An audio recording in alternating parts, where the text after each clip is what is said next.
So today, I want to talk about belonging. What does it mean to belong? I think we often instantly think about belonging to something, to this group, to a family. And of course, when we get into different groups we're a part of, family, groups of friends, we know that this notion of belonging can be complicated. Do I belong in this family? Do I belong too much in this family? Do I fit in with these friends or those friends? How many people in the room have not had the experience of being at a party and you just kind of go, I'm not sure I really belong here. Hopefully, there's good snacks. Of course, the mind does what minds do, which is the second arrow where we create suffering. Maybe I'm not smart enough, good looking enough, or interesting enough, and that's why I don't fit in. We immediately can do self inflicted harm when the mind starts to operate this way, recognizing that that's a natural way that our minds work. Mindfulness is noticing so we don't get stuck in it. But that's often the way we think about belonging to something. Do I fit in? What if belonging begins with belonging to ourselves? Earlier in the guided meditation, we talked about all these parts of ourselves, the part that has doubt, the part that feels sadness, the part that is pissed, the part that is worried, the part that is trying to solve this problem. Can all these things belong to us also? I want to tell you a quick story. A lot of you already know that the reason I wasn't here earlier this month was because I was in Hawaii with Nikki. We were in Kauai, one of our favorite places, and we hadn't been for quite a long time, 9 years, we figured out. We had a great time. We had perfect weather, and I was, sitting by the pool. The pool was amazing with waterfalls going into it. They had these little cabanas with grass roofs that you could get under if it was too much sun. I had my Kindle. And then suddenly I felt sad. I mean, it was just sort of like, what?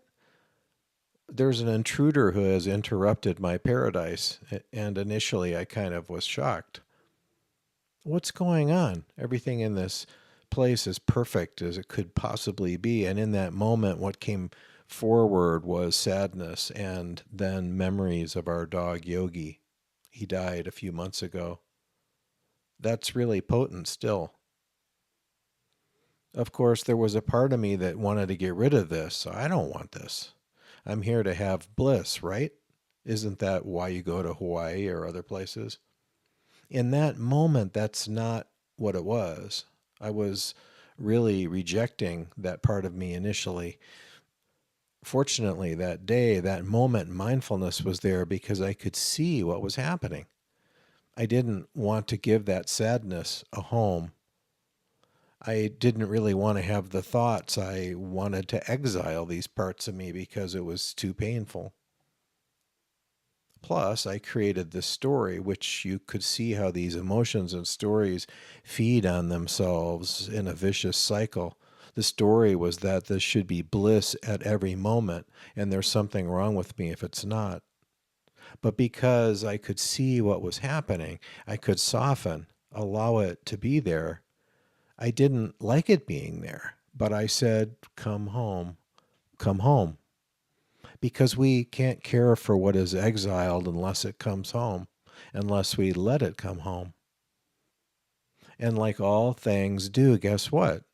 The sadness dissolved into something else, which is what always happens. Our thoughts, our emotions, our experiences, they all come and go. I have a poem by Rumi. Rumi brings a smile to this one, and perhaps you're already familiar with it. It's called The Guest House, and it goes like this. This human being is a guest house. Every morning, a new arrival, a joy, a depression, a meanness. Some momentary awareness comes as an unexpected visitor. Welcome and entertain them all. even if they're a crowd of sorrows who violently sweep your house empty of its furniture. Treat each honorably as a guest.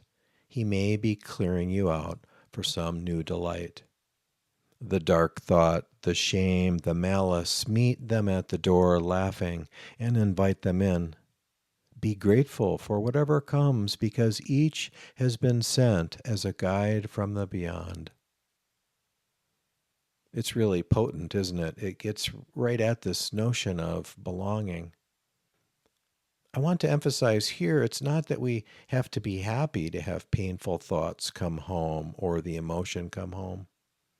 But in order to care for our pain, we have to give it a seat at the table.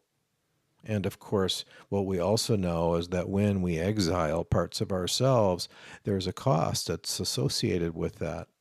The drain that's associated with keeping our defenses up, patrolling the perimeter for the intruder. You can't come, anger, which is completely the opposite of what Thai would say. Hello, little anger. Hello, dear sadness. It was such a gentle voice full of compassion. And that's not only claiming, it's also affection. Because what our pain needs is affection. I was listening to a podcast from Plum Village, Brother Fat Blue, who was one of Thai's attendants. He served in a very important role with Thai. I had to look this up because I couldn't remember the dates.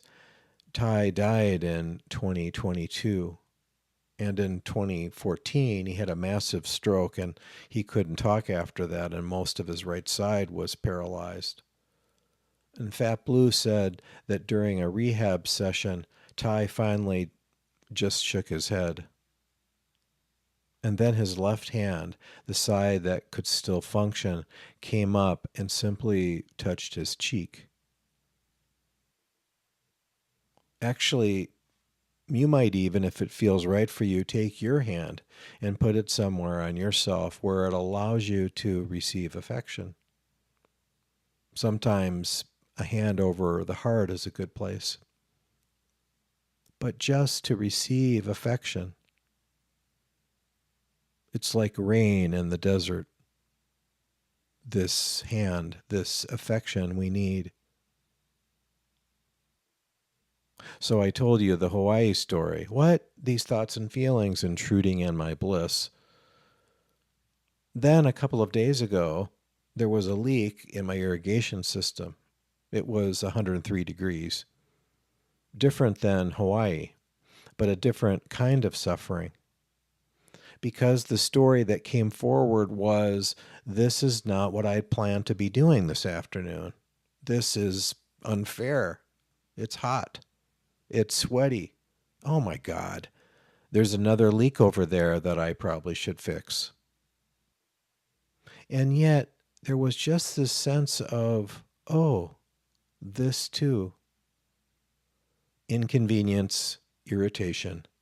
Just another ordinary part of life. Maybe healing life's hurts is more about claiming what is already here. Can this belong to?